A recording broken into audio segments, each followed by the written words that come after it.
జీవితము నీ సాక్ష్యము సరిగ్గా ఉంటేనే గ్రాడ్యుయేషన్ ఇస్తారు. రేపు గ్రాడ్యుయేషన్ అనగా ఈ రోజు ఏమైనా తప్పిదం చేసినా కూడా గ్రాడ్యుయేషన్ క్యాన్సిల్ చేసి సంవత్సరం పాటు పనిష్మెంట్ ఇచ్చి నెక్స్ట్ ఇయర్ ఇచ్చేవాళ్ళు. ఈరోజు ఎవరు పడితే వాళ్ళు సేవకులు అయిపోతున్నారు, ఎవరు పడితే వాళ్ళు డాక్టరేట్లు తీసుకుంటున్నారు, ఎవరు పడితే వాళ్ళు రెవరెండ్లు అయిపోతున్నారు. విలువ లేకుండా అయిపోయింది పనివానికి, పరిచర్య చేసేవానికి. నకిలీ నోటు దగ్గర డూప్లికేట్ నోట్లు ఎట్లుంటున్నాయో అలా సేవకులలో కూడా నిజ సేవకుల మధ్యలో డూప్లికేట్ సేవకులు కూడా ఉన్నారు. మళ్ళీ వాళ్ళే అభివృద్ధి చెందుతున్నారు, వాళ్ళే విస్తరిస్తున్నారు, వాళ్ళ రాజ్యమే పెరిగిపోతున్నది. కానీ అదేది కూడా ప్రభువు అక్కడ సమీపంలో ఉన్నప్పుడు నిలబడవు. పొట్టు ఏ విధంగా గాలి కొట్టుకొని పోతుందో ఆ విధంగా పోతుంది.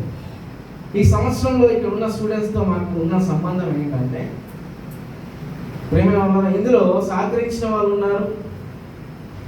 వారి వారి సమయాన్ని బట్టి, వారి వారి అనుకూలతను బట్టి కదండి.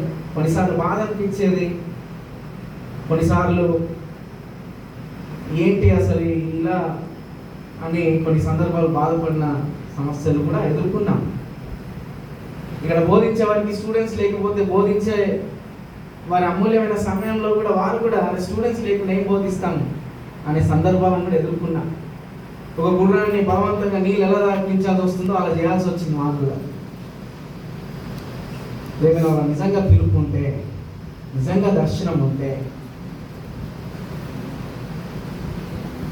ఆసక్తి కలిగిన వాళ్ళని నేర్చుకుంటాం. చూడండి, ఒక ఇంజనీర్కి తరఫీదు లేకుండా మనకి బిల్డింగ్ కన్స్ట్రక్షన్ ఇచ్చినాం అనుకోండి, ఏదైనా గవర్నమెంట్ ప్రాజెక్ట్ ఇచ్చినాం అనుకోండి, ఆ బిల్డింగ్ లేదా ఆ ప్రాజెక్ట్ ఉంటుందా అండి? ఇప్పుడు మెట్రో కట్టిన వాళ్ళు ఇంజనీర్కి తరఫీదు లేకుండా మనకి ఆ ప్రాజెక్ట్ ఇస్తే వాడు ఏం చేస్తాడు? ఉంటుందండి అది? ఒక దైవజనుడికి తరఫీదు అవసరం అంటారా లేదా?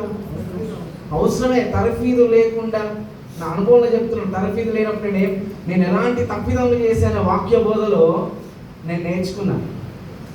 మనకు తరఫీదు లేకుండా బైబిల్ పట్టుకొని ఈరోజు ఎవరు పడితే వాళ్ళు వాక్యాలు చెప్పేస్తున్నారు. వాళ్ళకి తెలిసింది వారి జ్ఞానంతో దేవుని వాక్యాన్ని తప్పుదారి పట్టిస్తున్నారు. చాలామంది అబద్ధ బోధకులుగా ఈ రోజులలో ఉంటున్నారు. కాబట్టి తరఫీదు అవసరం. చూడండి, గ్రాడ్యుయేషన్ తర్వాత ఆర్డినేషన్ ఎప్పుడు ఇస్తారో తెలుసా అండి? మన పరిచర్య నమ్మకత్వాన్ని బట్టి ఆర్డినేషన్ ఇస్తారు.